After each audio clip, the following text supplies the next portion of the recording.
Hello all. మీకు ఒక నిజం చెప్పనా? మీరు రోజు పోస్ట్ చేస్తున్న కంటెంట్, మీరు చేస్తున్న ఈ హార్డ్ వర్క్ ఎవరికీ ఉపయోగం లేదు. మీరు అందరిలాగా ఒక జనరిక్ డిజైన్, ఒక కాపీ పేస్ట్ లోగో పెట్టుకొని జనాలు నన్ను గుర్తించి లక్షల బిజినెస్ ఇస్తారు అని మీకు ఇంకా నమ్ముతున్నారు అంటే మీరు ఒక పెద్ద భ్రమలో ఉన్నట్టు. వేకప్. ప్రపంచం చాలా ఫాస్ట్గా వెళ్ళిపోతుంది. మీరు మాత్రం ఇంకా ఇన్విజిబుల్గానే మిగిలిపోతున్నారు. వాల్యూ. మోటివేషన్తో బిజినెస్లో అవ్వవు.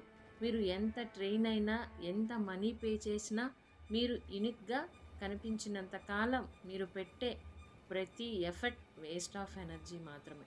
జనరిక్ ఐకాన్స్ అంటే రొటీన్ కలర్స్తో మీరు ఎవరికి ట్రస్ట్ బిల్డ్ చేయాలనుకుంటున్నారు? డిజైన్ అంటే కేవలం డెకరేషన్ కాదు, అది మీ బిజినెస్ ఐడెంటిటీ. అది లేనప్పుడు మీరు ఎంత కష్టపడినా అది ఎవ్వరికీ కనిపించని ఒక చక్కటి కష్టం మాత్రమే. ఫాల్స్ హోప్స్తో ఎప్పటికీ సక్సెస్ రాదు. ఈ ఎఫర్ట్, ఈ ఇన్వెస్ట్మెంట్, రిజల్ట్ రావాలంటే మీరు ఇంప్లిమెంట్ చేయాలి. మీ బ్రాండ్ సోల్ని బయటకు తీయాలి. మీరు కూడా అందరి గుంపులో ఒకరిగా మిగిలిపోవాలా, లేదా మీ బ్రాండ్కి ఒక విలువ ఉండాలా? ఒకసారి ఆలోచించండి. ఈ సైలెన్స్లో మీకే ఆన్సర్ ఉంటుంది. మీరే ఆలోచించండి.